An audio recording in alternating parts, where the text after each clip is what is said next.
Тавата ще е много красива тук. Две такива ми се събират идеално най-удобната тава, защото това не е толкова, колкото тази лъжица е супер голяма. Малко греда с тая покупка. Тежки са, големи са, дълги са. Ето този Give Gear, вече с малко по-жълтият. На мен ми се дава усещането, че ще се заколя. Така се виждат, не е доста по-стабилна. Минусът е, че е доста тежка. Здравейте и добре дошли отново в моя YouTube канал. За тези от вас, които попадат на него за пръв път, приятно ми е да се запознаем. Казвам се Михайла. В Instagram ви бях споделила, че направих една поръчка от IKEA, която е с различни неща за кухнята, които са най-вече стъклени. Причините за тази покупка са две. Първата е, че съдовете, в които готвя, тавите, в които готвя, са керамични и с времето, с използването са се надрали изключително много и се е нарушило самото керамично покритие, т.е. слоевете, които са под него, вече имат досег с храната, това не е най-желателното нещо. И втората причина е свързана с първата по някакъв начин, а именно искам новите съдове, които купя, да нямат този проблем, да не се притеснявам дали ще се надърят, да не се притеснявам какво е покритието, което е под керамичното покритие, защото има различни начини на производство, с различни, включително и сплави, които се използват. Темата за това какви неща използваме редовно в ежедневието си, а всъщност могат да бъдат много опасни и това просто не го осъзнаваме, е изключително широка. Ако темата ви е интересна, разбира се, може да си потърсите повече информация. Има една камара видеа в YouTube, които са много интересни и които карат човек да погледне по много различен начин на нещата, които използва в ежедневието си. Неща, за които грам няма как да ти хрумни, то не поради някаква друга причина. Няма как човек да е експерт във всичко. Няма как да сме наясно какво влиза в производствения процес на нещата, къде производителя си спестява нещо, какви материали се използват. Мисля, че е полезно човек да погледне нещата от малко по-различен ъгъл, да види цялата картина, поне на мен ми беше много полезно. И всъщност, правейки избора да използва едно нещо или друго нещо, поне да знае какъв избор е направил. Както казах, тази тема е огромна, направо необятна и затова няма да изпадам в повече подробности.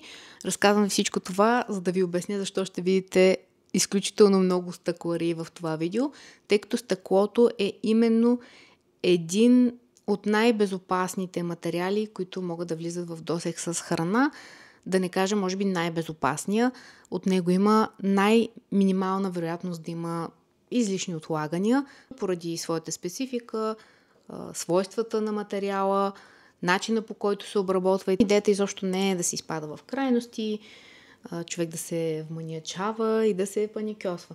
Просто когато разбереш, че има по-добра алтернатива, по-безопасна, по-здравословна по някакъв начин и не е кой знае какво да преминеш към тази алтернатива, за мен е логично да го направя.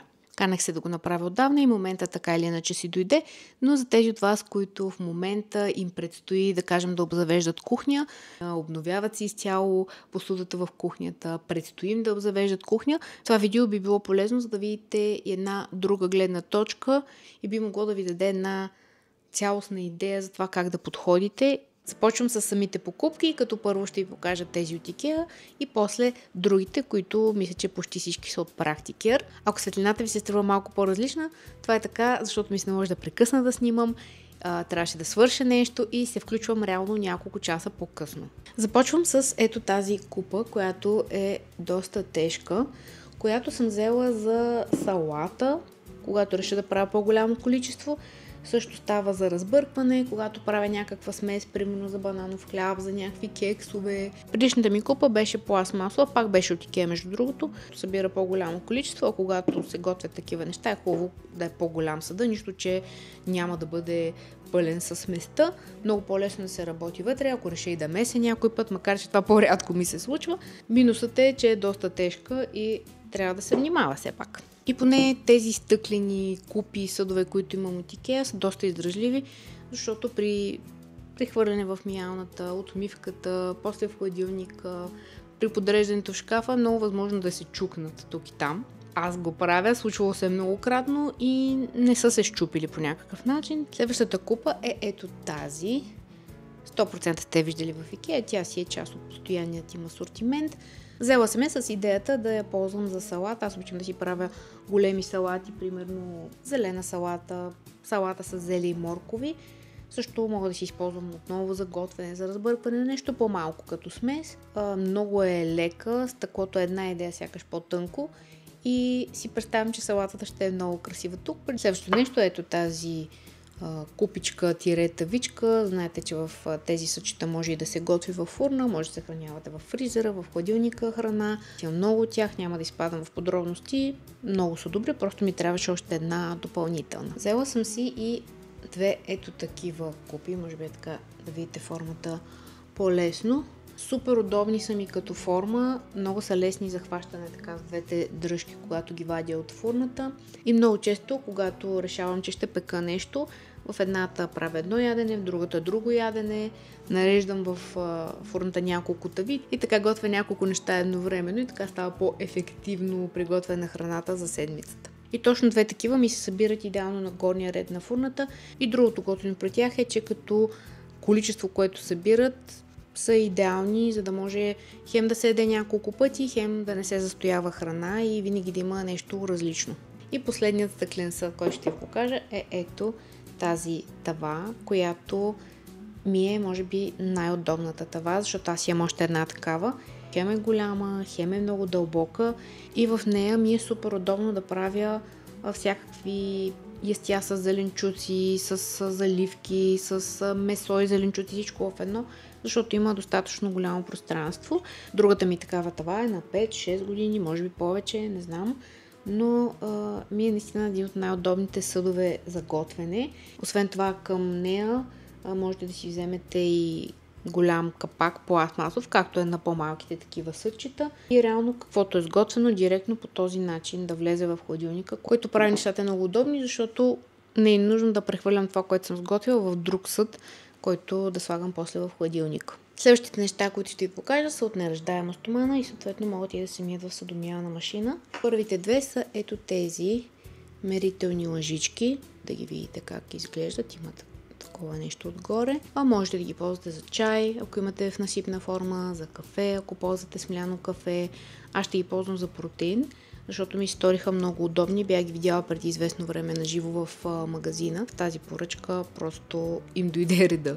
Колкото си спомням, конкретно в IKEA имаше няколко разновидности на такива лъжички с различна дръжка, малко по-къси, малко по-дълги, с различна шарка накрая. Като казах насипен чай, нещо, което на мен обаче ми се стори доста по-удобно, е ето такъв тип щипка, която е така се натиска. Гребва се от насипния чай и съответно една дозичка, която можете да си сложите в чашата с вече загрята вода. Следващото нещо е ето този гивгир, който е доста голям, но и същевременно не е чак толкова тежък за размера си. Основното нещо, за което съм го взела, е за миене на плодове и зеленчуци. Слагам го в мивка, слагам плодовете и зеленчуците вътре. Освен това, дупчетите му са много малки и става за доста по-малки плочета, като например боровинки. Колебаех се кой размер да взема, защото имаше и по-малък, но може би този ще ми свърши по-добра работа. Пробвала го в съдомялната, влиза си без проблеми. И ми се струва, че ще се почиства достатъчно добре, защото дупчетите му са малки, но не прекалено малки. И специално за миенето на зеленчуци и плодове, може да видите, не знам дали се виждат на камерата, май се виждат, има малки крачета, което помага да стои по-повдигнат от повърхността на мивката, когато съм го сложила в мивката да ги мия. Взех си едно комплектче с черпак, шпатулка, това другото, което не знам как се казва. Разопаковах комплекта и реално за първи път виждам всяко едно от тези по-отделно. Това, което ми прави впечатление е, че са доста големи. Моите са далеч по-малки, с които съм свикнала и малко, не знам, малко ми изглежда, че няма да са удобни за работа, но може би е въпрос на свикване. Това не е толкова, колкото може би ето тази лъжица е супер голяма. Не знам дали на камерата реално се вижда достатъчно добре колко е голяма. Третият елемент от комплекта е тази шпатулка. Пак е толкова дълга, но някак си я усещам като една идея по-удобна. Може би до тук 2 от 3 ще ги ползвам. Тази лъжица. И последното нещо е този черпак, който обаче също ми се струва доста голям и доста неудобен. Малко греда с тая покупка. От сега ми се струва, че изобщо няма да са ми удобни. Тежки са, големи са, дълги са. Даже и в шкаф ще ми вземат супер много място. Не знам, ще видим. Следващото нещо, което ще ви покажа е още един вид черпак, вече е с малко по-различна форма, повече прилича на лъжица и е от друга серия. Взех го, за да го пробвам, да видя кой ще ми е по-удобен. Този от първата серия със сигурност не е удобен. Сега ще го отворим този, да видим как ще ми се стори. Отгоре има място за закачане, както и другите от комплекта. Може би е една идея по-тежък, но не знам дали дръжката не е малко по-удобна. По-дебела е. Не знам, малко ми е трудно да преценя, но самия черпак е доста голям като размер. Всичките цялостно са много по-големи от тези, които имах до сега и ми е буквално странно да ги държа даже. Просто са по-различни, ще и трябва да видя дали ще ми са удобни сега. Предразсъдъците са си предразсъдъци. Следващите неща са два вида ножове. Те са от този тип, 100% сте ги виждали в Икеа. Може би се водят като ножове за плодове, ползвам ги като кухненски ножчета, тъй като стандартният размер, така наречения среден стандартен размер кухненски нож, на мен ми е удобен, идва ми голям и предпочитам да използвам такива по-малки, чувствам се по-сигурно като режа, не режа, кой знае какви неща, така или иначе. И точно този размер са ми много удобни. Специфичното на този комплект в моя случай е, че мога да ползвам само червеният и зеленият. Жълтият, макар да го дават, че е удобен за белене на плодове, на мен ми се дава усещането, че ще се заколя. Взела съм си два комплекта, за да имам на практика 4 ножчета, които да са използваеми. Няма да ви ги отварям, нищо особено, съвсем обикновени кухненски ножчета. И другото ножче, което съм си взела е ето това. Този е целият метален. Не съм имала до сега такъв, не знам дали би ми бил удобен. И затова си взех едно ножче, за да го пробвам да видя как ще е с него. Иначе е лекичко и като размер ми се струва доста добро. И последното нещо от Икеа са ето тези кухненски кърпи. Така се виждат най-добре. Като размер 40 на 60, които ги има, мисля, че в още един-два цвята. Не са ми най-предпочитаният цвят, но на фона на другите тези бяха най-окей. И друг път съм ползвала такива кърпи, удобни са ми, макар че не всяка материя. Тази под съмнение, малко не съм сигурна дали ще попива добре, но ще го видим. Сега като ги спра, ще пробвам и ще стане ясно. И последните две неща, които ще ви покажа, са де-факто едно и също нещо. Взела съм ги от Практикер. Едното е такъв вид формички за мъфини, по-малък от стандартните, 20 на 30 см. Като хубавото на точно тази формичка е, че е от доста твърд силикон, не се гъне толкова много, т.е. когато се сложи вътре сместа за мъфини е доста по-стабилна и няма толкова голям шанс да се олее. Тъй като формичките са по-малки, по-скоро бих правила само сладки мъфини вътре или някакъв друг вид десерчета. Солените мъфини, защото много често правя солени мъфини, съм си взела и предишната ми форма за мъфини пак беше такава, просто с времето се надра, обели се. Иначе размерите на тази са 35 на 26,5 на 3 см дълбочина. Та в тази по-голямата формичка обикновено правя солени мъфини, които са различни смеси, спрямо това, което имам в хладилника, с замразени зеленчуци, с яйца, с сирене, с кашкавал, с различни други сирена, с синьо сирене и се получават много вкусни. Можете да си правите всякакви вариации, високопротеинови, високомазнини. И като гледам с тази тава, май приключихме с новите покупки. Имаше още няколко прекъсвания, които не съм ви обявявала, защото няма смисъл. Стана тъмно, навън може би се вижда, не знам дали се вижда на камерата добре. Още трябваше да го запиша набързо, но се появиха 100 неща и се надявам да не се е получило много разкъсано, но предполагам, че не е. И дано да ви е било интересно, да ви е било полезно, да ви е дало някакви идеи за вашата кухня. Ако имате някакви въпроси, оставете ги долу в коментарите, абонирайте се за канала, ако все още не сте го направили, харесайте видеото, ако ви е било интересно и ще се видим в следващото.